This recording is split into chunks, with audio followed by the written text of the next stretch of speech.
Hi everybody, I have a really fun upcycling tutorial to share with you today. We're going to be taking iPad boxes and turning them into something completely different. Not too different, just a little bit different.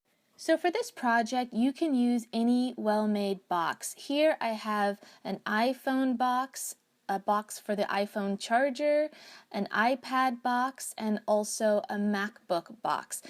And these are really well-made boxes, so I enjoy using these. And I'm going to cover it with this Lokta paper in this beautiful coral color, and I'll provide a link in the description below so that you know where to find it.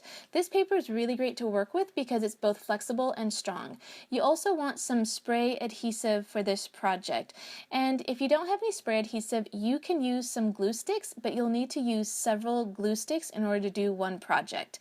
So I recommend the spray adhesive. You will also need some label holders. These are beautiful metal label holders I got from an Etsy shop, and I'll also provide the link to that shop in the description below. And you will also need some of these brads to adhere your label holders onto the box. And you can pick up these brads at any craft store. They're really popular. Okay, so you're also going to need a pair of scissors, and I'm using these non-stick scissors, and it's really great when you're working with adhesive because then they won't stick to the pair of scissors.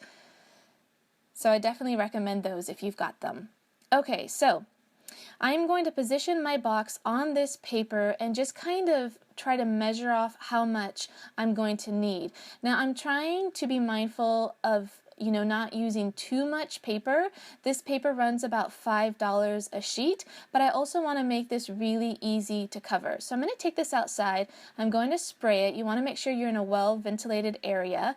And now I'm just going to position my box in the center of the paper, and I'm going to cut 4 slits on opposite sides of the box. Now you could do this on any 2 opposite corners. I just happen to use the long side of the box here. And I'm going to bring in the camera a little bit closer here so that you can see what I've done. And basically this allows you to fold over the paper without getting any clumps in the corner, and then it really works well to fold it into the box. So this is a quick and easy way to cover a box. You just want to cover up both sides. Just lift up the paper on both sides. The adhesive is on so it sticks really easily to the box.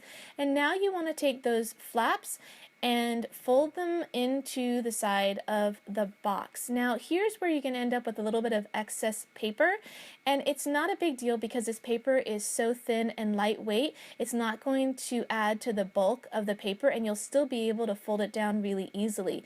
But if you wanted to trim off the excess paper, you could use it for the interior of the box, and you'll see why as we get to the end of this project.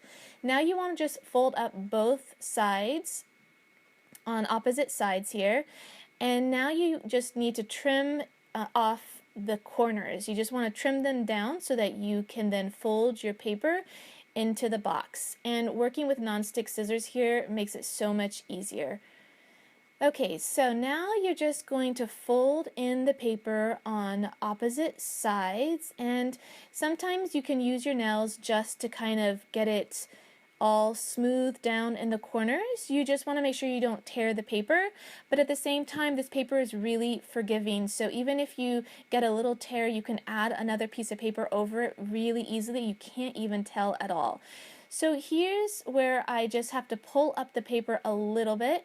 I need to smooth it out a little bit more. There were just too many wrinkles in that part, but it's not a big deal at all. I don't mind the wrinkles. And here's where you see I just don't have quite enough to cover the bottom of the box, and so I'm just going to trim another piece of paper to fit inside the box. And if you had taken off a little bit of the excess paper earlier on, you probably could have used that for the interior of the box if you want to be a little bit more frugal with your paper.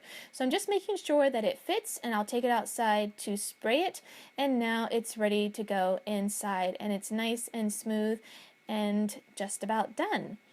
So now we want to work on putting our label holder on the outside of the box. Now this is optional, but I really love the way it finishes off the box. So I've got my paper piercer here to make a hole. You do want to be really careful when you're doing this. I did have to use quite a bit of strength in order to get that hole in because this is a really well-made box. You just want to make sure you're not going to poke your finger on the other side. And then you want to take 3 brads in order to keep this label holder in place. And I need to fold down the prongs on the back of like on the interior of the box, on the back of the brads, and I'm using my paper piercer to help me out with that. So now I want to put a label on this box, and since I'm not quite sure what this box is going to be used for, I'm having kind of a generic label, and this just says every day, and it's by Heidi Swap stamp that you can pick up at Michael's if they still have it. So I'm just going to hold the stamp in place for about 10 seconds to make sure that the ink transfers well to the paper, and then I can just slip it in place and we're just about done.